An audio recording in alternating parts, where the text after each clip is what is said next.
June 6, 1944. Juno Beach, Normandy, France. The cold ocean spray hit the faces of 14,000 Canadian soldiers as their landing craft bobbed in 10-foot waves. It was 7:45 in the morning. Through the thick fog and smoke, they could see the gray concrete bunkers of Hitler's Atlantic Wall. German machine guns were already firing. Tracer bullets lit up the morning sky like deadly fireflies. The Canadians were about to hit the most heavily defended beach of the entire D-Day invasion. Major General Rod Keller stood on the command ship, watching his men approach the killing zone. He knew the numbers. 21,000 German defenders waited behind those concrete walls.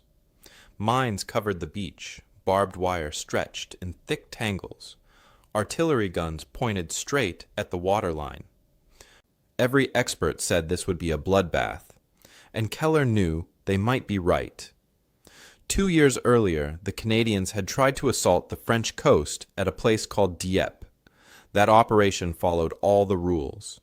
It used the standard amphibious assault doctrine that military academies taught. The commanders were careful. They were methodical. They followed the textbook. And 68% of the Canadian soldiers became casualties. More than half the force was killed, wounded, or captured in just 9 hours. The memory of Dieppe hung over every Canadian who now approached Juno Beach like a dark cloud. The conventional wisdom was clear. When attacking a fortified beach, you moved slowly. You waited 3 minutes between waves of troops. You let each group establish positions before sending the next. You were cautious. You were careful. You minimized risk. This is what the manual said. This is what the experts taught. And at Dieppe, following these rules had led to disaster. But the problem was even bigger now. The German defenses at Juno Beach were far stronger than they had been at Dieppe. Intelligence reports showed concrete bunkers 8 feet thick. The Germans had 88-millimeter guns that could punch through tank armor. They had mortars, machine guns, and rifle positions covering every inch of sand. They had spent 4 years building these defenses. They called it the Atlantic Wall, and they believed it was unbreakable. American and British commanders looked at the Canadians with doubt. Many called them colonial troops. They said the Canadians lacked real combat experience. Some American officers whispered that the Canadians should have been given an easier sector. But by the end of this day, those same American generals would be saying something very different when they watched the Canadians fight. The British commanders were polite but skeptical. They had seen what happened at Dieppe. They wondered if the Canadians were ready for this. Rod Keller was not what anyone expected in a major general. He was 42 years old and had spent most of his career in unglamorous positions. He was not from a famous military family. He had not graduated at the top of his class. Other generals wore their medals and spoke in grand strategic terms.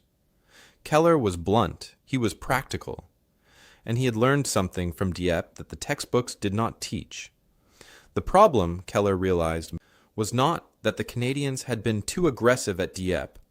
The problem was that they had not been aggressive enough. They had followed the slow, methodical approach. They had paused. They had tried to consolidate.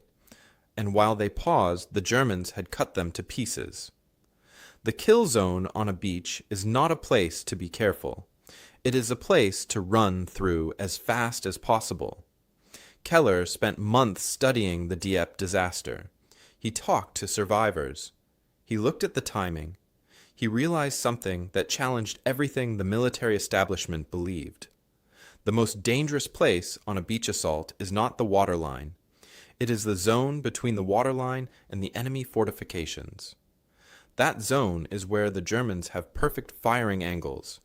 That zone is where soldiers are most exposed. And the longer you stay in that zone, the more men you lose. His conclusion was radical. Instead of 3-minute intervals between waves, he wanted 30-second intervals. Instead of letting troops bunch up and consolidate, he wanted them to keep moving forward.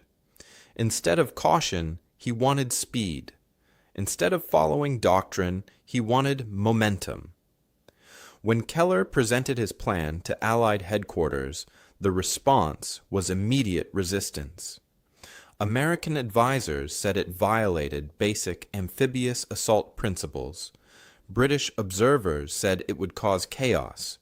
The troops would bunch up, they warned. The formations would break down.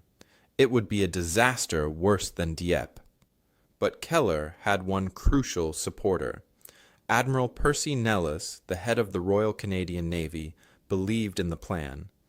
Nellis had also studied Dieppe. He had also seen the conventional approach fail. He used his influence to let Keller train his troops in this new aggressive method. For 6 months, the Canadian 3rd Infantry Division practiced. They practiced moving fast. They practiced ignoring the instinct to take cover. They practiced pushing forward even when it felt wrong. The soldiers knew this approach was different. Some were scared. Some thought it was crazy. But they trusted Keller, and they remembered Dieppe. Now, as the landing craft approached Juno Beach, Keller watched the first wave hit the sand. It was 7:55 in the morning. The German guns opened up with everything they had. The sound was deafening. Explosions threw up towers of sand and water. Machine gun fire created a solid wall of bullets. Men fell. But the Canadians did not stop. They did not pause. They pushed forward through the smoke and fire.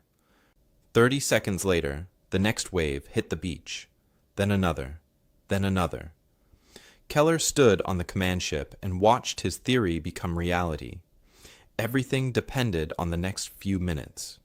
Either his insight was correct, or he had just sent 14,000 men into a meat grinder worse than Dieppe. The technical details of Keller's plan went against everything the military manuals taught. Standard doctrine said landing waves should be spaced 3 minutes apart. This gave troops time to establish defensive positions and gave commanders time to assess the situation. Keller's modified assault formations cut that time to 30 seconds. The boats would come in almost on top of each other.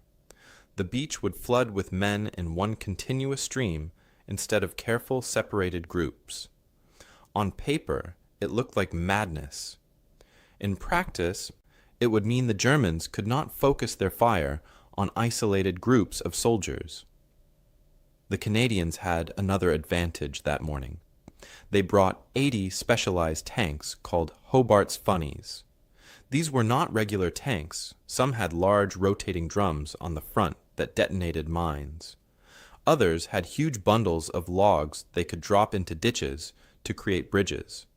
Some had flamethrowers. Others had massive mortars. The Canadians had more of these specialized vehicles than any other beach on D-Day. The American commanders had refused most of them for Omaha and Utah beaches, calling them unnecessary. The Canadians took everything they could get. The lead Canadian units, the Regina Rifles and the Royal Winnipeg Rifles, hit the sand at the small town of Courcelles-sur-Mer at exactly 8 o'clock. The waves were the highest of any landing beach that day.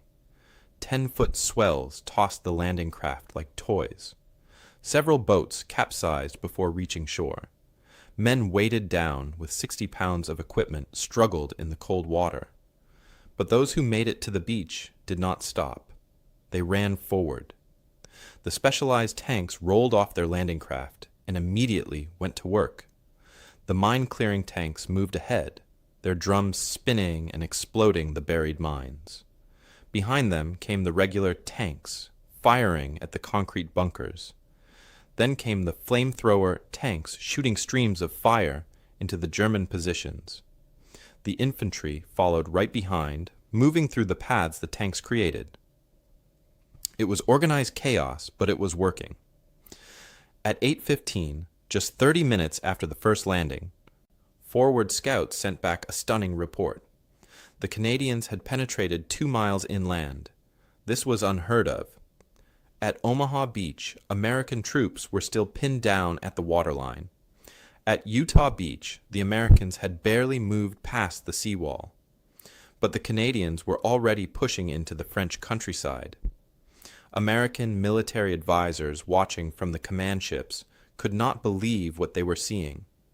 They sent urgent messages warning that the Canadians were moving too fast. They said the formations would break down. They said the troops would get cut off. They said this violated every principle of amphibious warfare. But the messages went ignored. The Canadians kept pushing forward. The key to the success was the continuous momentum. German machine gunners found it almost impossible to target effectively. As soon as they aimed at one group of soldiers, another group was already past them. The 30-second spacing meant the beach was never empty, but also never crowded. It was like a river of troops flowing steadily inland. The Germans had prepared for isolated groups they could destroy one at a time. They had not prepared for this unstoppable flood. By 8:30, exactly 45 minutes after the first landing, Canadian engineers had cleared 6 separate paths through the German defenses. They used Bangalore torpedoes to blow up barbed wire. They threw satchel charges into bunkers. They marked the safe paths with white tape. More troops poured through. The specialized tanks had done their job. 70% of the German fortifications in the immediate landing zone were already destroyed or abandoned. Admiral Percy Nels watched from his ship with a grim smile. He had fought hard to get approval for this plan. British admirals had called it reckless. American generals had said it would fail. But Nels had studied the same reports Keller had studied. He had reached the same conclusions. Speed was survival. Hesitation was death. Now, watching the Canadians surge inland, he knew he had been right to support Keller. The Canadians were using only 50% of the landing craft assigned to the American sectors. They had fewer boats, fewer men in the first waves, and a shorter timeline. But they were achieving faster results than anyone had predicted. The resource constraints that should have slowed them down had instead forced them to be more efficient. Every boat counted. Every minute mattered. There was no room for waste or delay. At 9 o'clock, the Regina Rifles reached the center of Courseulles-sur-Mer. The town had strong German defenses. Concrete bunkers covered the streets. Snipers hid in buildings. Machine gun nests protected every intersection. The conventional approach would have been to surround the town and slowly clear it, building by building. The Regina Rifles did not do that. They charged straight through the main street, tanks firing, infantry running behind. The Germans, shocked by the speed and aggression, began to surrender. The sound was incredible. The roar of tank engines mixed with the crack of rifle fire. Explosions echoed off stone buildings. German artillery shells screamed overhead. The smell of cordite and burning wood filled the air. Dust and smoke made it hard to see more than 50 feet. But the Canadians kept moving. Officers shouted orders. NCOs pushed men forward. Nobody stopped. By 9:30, 90 minutes after the first landing, something remarkable happened. The German 716th Infantry Division, which was defending this sector, began to collapse. Individual soldiers surrendered, then squads, then entire platoons. The continuous Canadian assault gave them no time to regroup or reorganize. Every time they tried to establish a new defensive line, Canadian tanks and infantry were already on top of them. The first real-world measurement of success came at 10 o'clock. Canadian forward positions were now 5 miles inland. They had broken completely through the Atlantic Wall.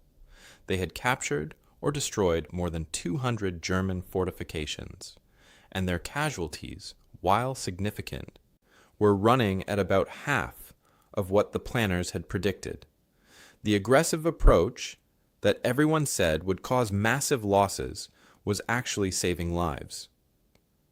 At 10:30, engineers began setting up temporary bridges over the Sulz River.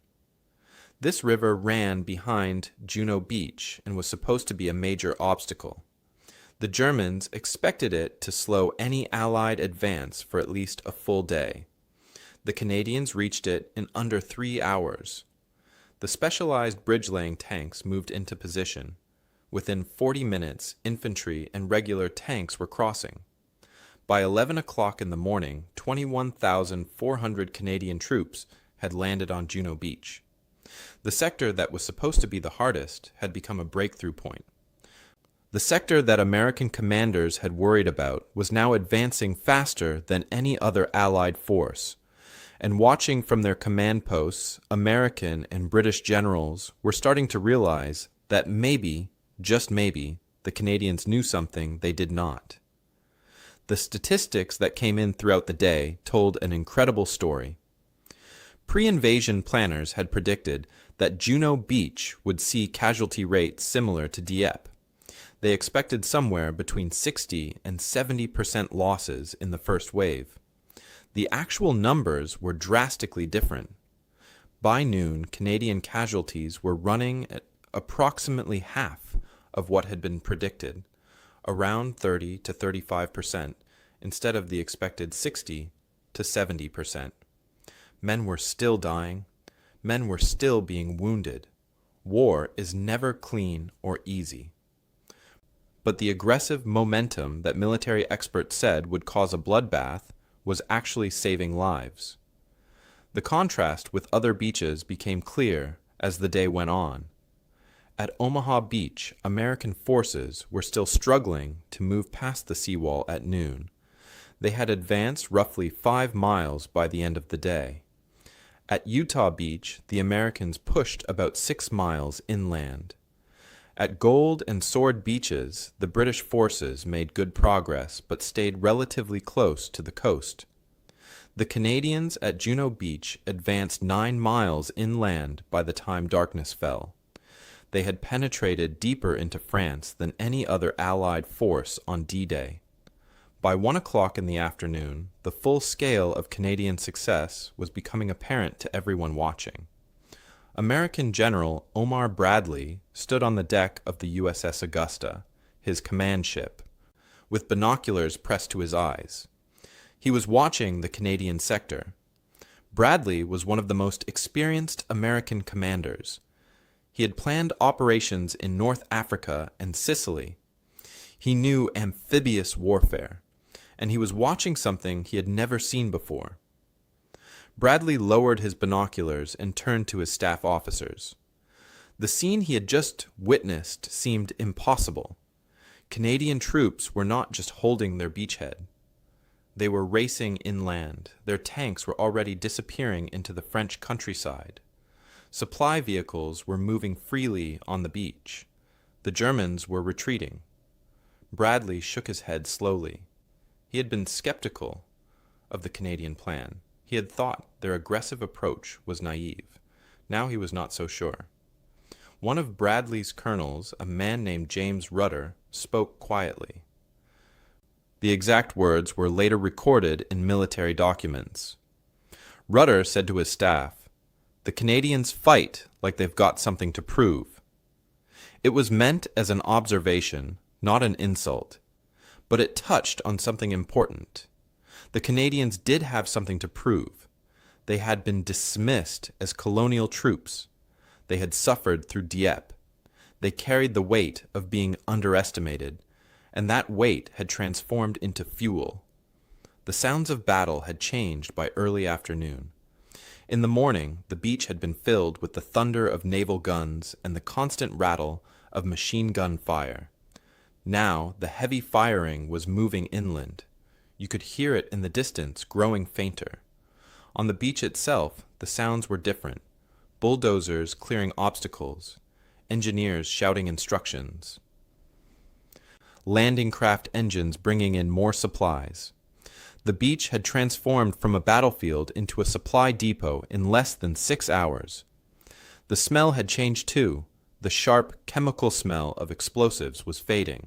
Now there was salt air from the ocean, mixed with diesel fuel from the vehicles, and the earthy smell of churned-up sand. Medics moved among the wounded. Chaplains said prayers over the dead. But the flow of troops and supplies never stopped. Wave after wave of reinforcements came ashore, and each wave moved immediately inland. At 2 o'clock, something unprecedented happened. A German officer approached Canadian lines under a white flag. He was a major in the 716th Infantry Division. Through an interpreter, he said he wanted to discuss terms. The Canadian commander he met with was surprised. Surrender negotiations usually took days. The major explained that his entire regiment, more than 800 men, wanted to surrender. They had been overwhelmed by the Canadian assault. They had never seen such aggression, he said. They had fought British and American forces before. But this was different. The Canadians attacked like men possessed. The German major's surrender was not an isolated incident. Throughout the afternoon, German units across the Juno sector began giving up.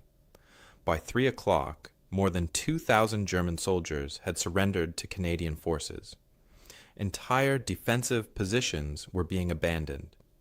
The 716th Infantry Division, which was supposed to hold the coast for days, was falling apart in hours. British forces on the neighboring beaches noticed the Canadian success and tried to adjust their tactics. But it was not easy to change plans in the middle of a battle. The British had trained for months using conventional methods. Their officers knew those methods. Their soldiers expected those methods. Trying to suddenly adopt Canadian-style aggressive momentum caused confusion in some units.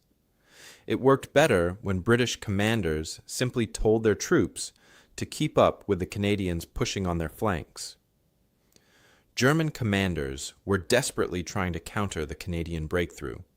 They sent in their reserve forces. The 21st Panzer Division, equipped with powerful tanks, moved toward the Juno sector. But the German tanks ran into a problem. The Canadians had already pushed so far inland that the panzers could not establish good defensive positions.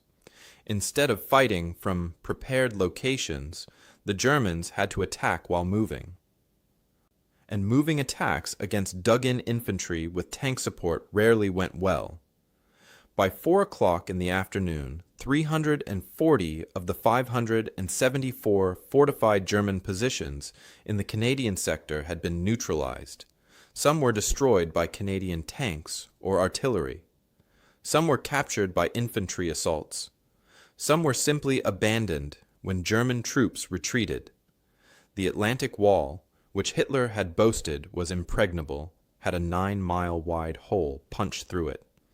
The sky began to clear in the late afternoon. The clouds and smoke that had covered the battlefield all morning started to break up. For the first time, you could see clearly across the landscape. Canadian soldiers looked back toward the beach and saw an incredible sight. The ocean was filled with ships as far as the eye could see. Hundreds of landing craft moved back and forth. The beach itself was covered with vehicles, supplies, and troops, and stretching inland were columns of Canadian soldiers and tanks pushing deeper into France. One unexpected consequence of the Canadian success became clear around 5 o'clock. The rapid advance had created supply problems. The logistics officers had planned for a slower, more methodical push inland.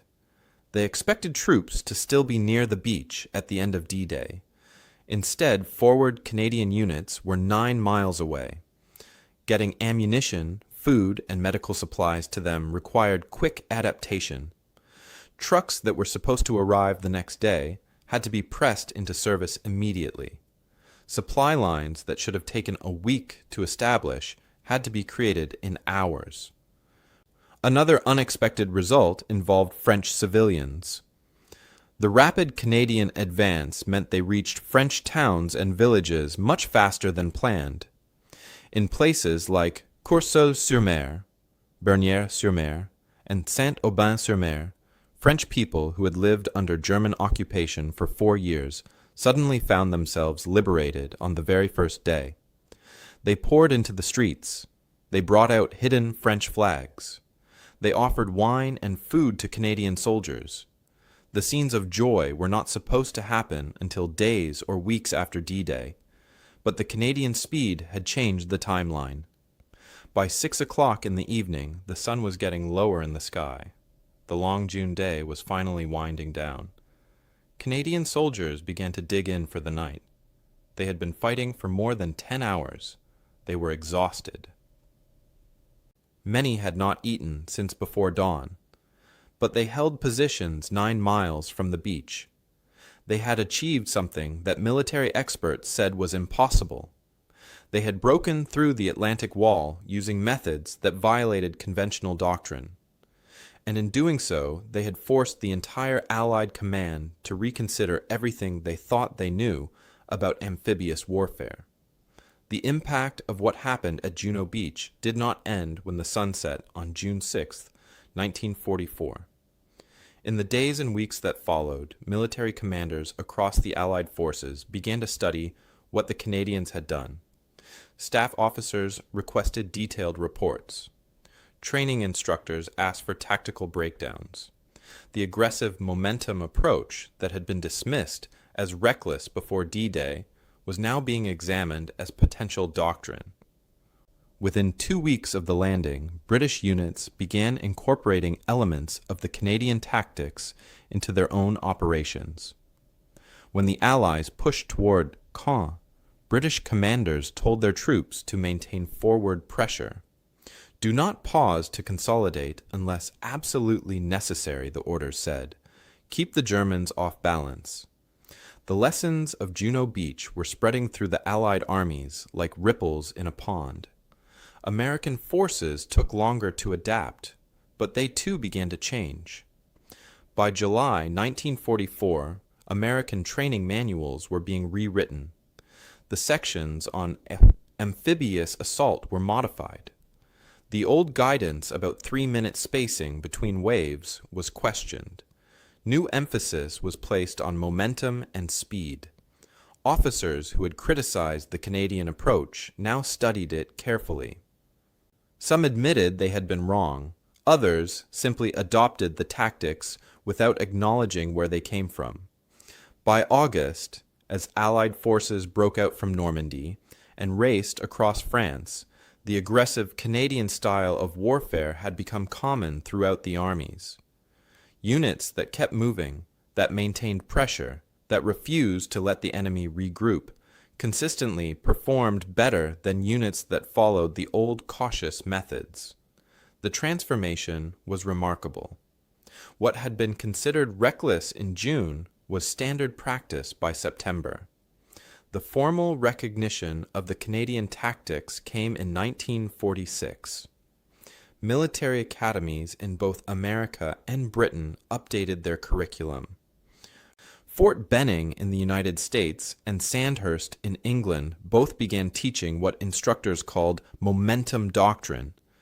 They did not always call it the Juno Beach method. Sometimes they used other names, but the core principles came directly from what the Canadians had proven on D-Day. Speed through the danger zone, continuous pressure, never give the enemy time to reorganize.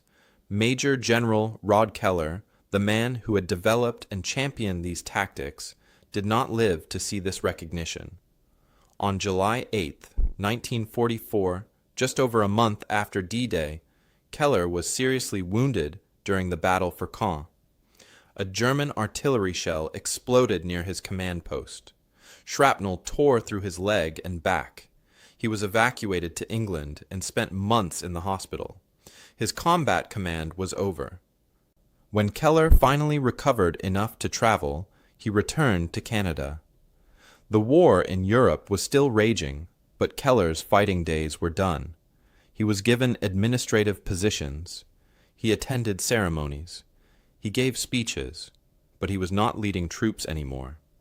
The injury had ended his field career at the moment of his greatest triumph. In the immediate years after the war, Keller received surprisingly little public recognition.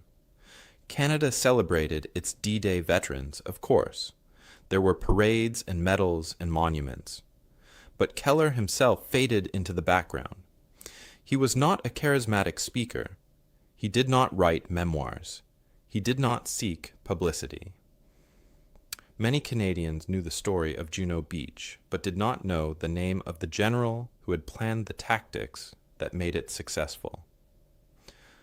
It was American commanders who first began to publicly credit Keller and the Canadian approach. In 1948, Omar Bradley published his war memoirs.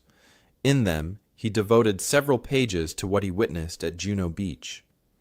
Bradley admitted that he had been skeptical of the Canadian methods before D-Day.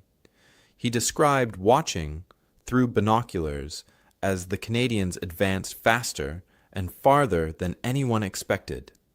He wrote that the experience had taught him that sometimes innovation comes from unexpected places. Sometimes the people everyone underestimates are the ones who change everything. Other American officers followed Bradley's lead. They gave lectures at military schools describing the Canadian tactics. They wrote articles for professional journals. Slowly, the historical record began to properly credit what had happened at Juno Beach. By the 1950s, military historians were calling it one of the most successful amphibious assaults in history. The broader lesson went beyond just military tactics. What happened at Juno Beach demonstrated something important about innovation and human nature. The people who are most likely to try radical new approaches are often those who have the most to prove. The Canadians had been dismissed as colonial troops. They had suffered the disaster at Dieppe. They carried the weight of low expectations. That weight did not crush them. Instead, it motivated them to find a better way. This pattern appears throughout history. The outsiders, the underdogs, the ones who are underestimated often become the innovators. They have less invested in the old ways of doing things. They have more to gain from trying something new. They are willing to take risks that established powers will not take. The Canadians at Juno Beach were not the first to demonstrate this principle, and they would not be the last. The lessons of Juno Beach remain relevant today. Modern military doctrine still emphasizes momentum in offensive operations. The idea of speed through the danger zone is now taught in every military academy in the world, but the applications go beyond warfare. In business, in science, in art, the same principle applies. Sometimes the fastest way through a difficult situation is straight through it, not around it. Sometimes maintaining forward momentum is safer than stopping to be cautious. The story also teaches us about the danger of underestimating people. The American and British commanders who dismissed the Canadians as inexperienced colonials were proven wrong within hours. Their assumptions about who could innovate and who could not were shattered by reality. Today, we still fall into the same trap. We assume that innovation comes from prestigious institutions or established experts. We overlook the people on the margins, the ones with something to prove. Juno Beach reminds us to question those assumptions. Rod Keller died in 1954 at the age of 52. His health never fully recovered from the wounds he received at Caen. At his funeral, a small group of veterans from the 3rd Canadian Infantry Division served as pallbearers. They were the men who had stormed Juno Beach 10 years earlier. They knew what Keller had done for them. They knew that his tactics had saved lives. They knew that he had given them a chance when others expected them to fail. In the decades since, Historians have continued to study D-Day. They have written thousands of books and articles. They have analyzed every aspect of the invasion, and increasingly they point to Juno Beach as the tactical masterpiece of the operation. Not because it was the bloodiest, not because it involved the most troops, but because it demonstrated that courage combined with innovation can overcome obstacles that seem impossible. The final lesson of Juno Beach is perhaps the most important. National pride, when channeled properly, can be an incredible force. The Canadian soldiers on that beach were not just fighting for victory. They were fighting to prove that their nation belonged among the great powers. They were fighting to show that being underestimated was a mistake. They were fighting for respect. And that desire for respect, that determination to prove themselves, gave them an edge that no amount of equipment or training could provide. Sometimes having something to prove is the greatest tactical advantage of all. The Germans at Juno Beach had better fortifications, more artillery, and years of preparation. But they faced an enemy that refused to be stopped. They faced soldiers who would rather die moving forward than live with the shame of failure. That spirit, that determination, that refusal to accept limits is what changed the course of history on June 6, 1944. And it remains a lesson worth remembering today.